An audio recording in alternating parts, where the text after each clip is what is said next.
So we had another video where I talked about how to play fast to students wondering how to do that. And I talked about consolidating your motion. But there's another way of, in addition to that, of learning to play fast. And this is one that I picked up from another professional, Riccardo Morales. So Riccardo Morales is the principal clarinetist of the Philadelphia Orchestra, and he is quite arguably, if not the one of the best clarinetists in the world. And I am very thankful that I had hundreds and hundreds of concerts sitting on the stage and hearing him play some of the most exquisite clarinet solos ever. And so this is something that I heard kind of through the grapevine that he does. So Riccardo, if this isn't true, you can correct me, but it's a pretty good thing anyway. So if you want to take credit for it, that's great. I'm crediting you. So what I heard was that when Riccardo plays scales, and I'm sure for different reasons, but one of the ways he practices scales is he plays them as flipping fast as he possibly can. And when I heard that, it was kind of liberating. I thought, yeah, I'm going to go try that. So I did. And so I started doing that. And I found that even as a professional, it gave me some facility, just another notch up. So when you're learning to play fast, sometimes it's just about, just let yourself play fast.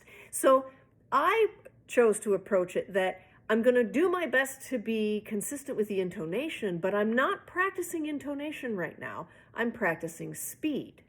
Now, some people are going to say, oh, no, you don't want to do that. You don't want to train your hand to move fast and not go in the right place.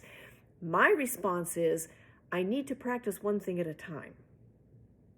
And if I'm always practicing to make sure that it's in tune, and do you know how many students have come into my studio when I've said, you need to go practice these things fast, and they come back and say, I didn't want to play out of tune, so I practiced it slow.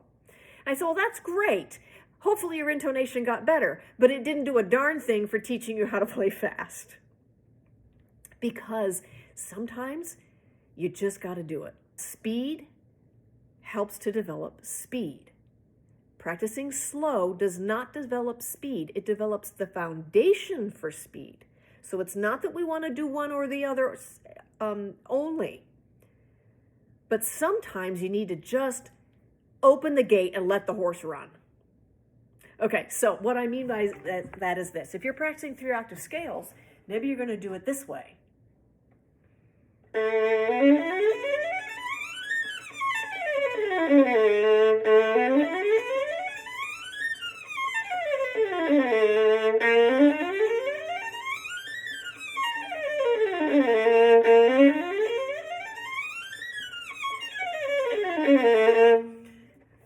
Okay, am I absolutely, completely happy with the intonation of that? No. But that wasn't my intent. So you've heard me say this in other videos. It depends on what your intent is.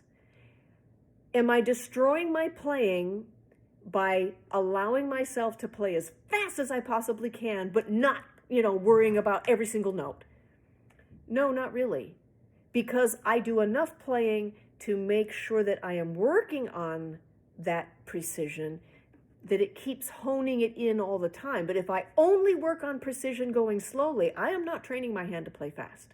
So, open the gate, let the horse go run, and go practice your scales as fast as you can. And then you can thank Riccardo Morales for that brilliant way of learning to play fast.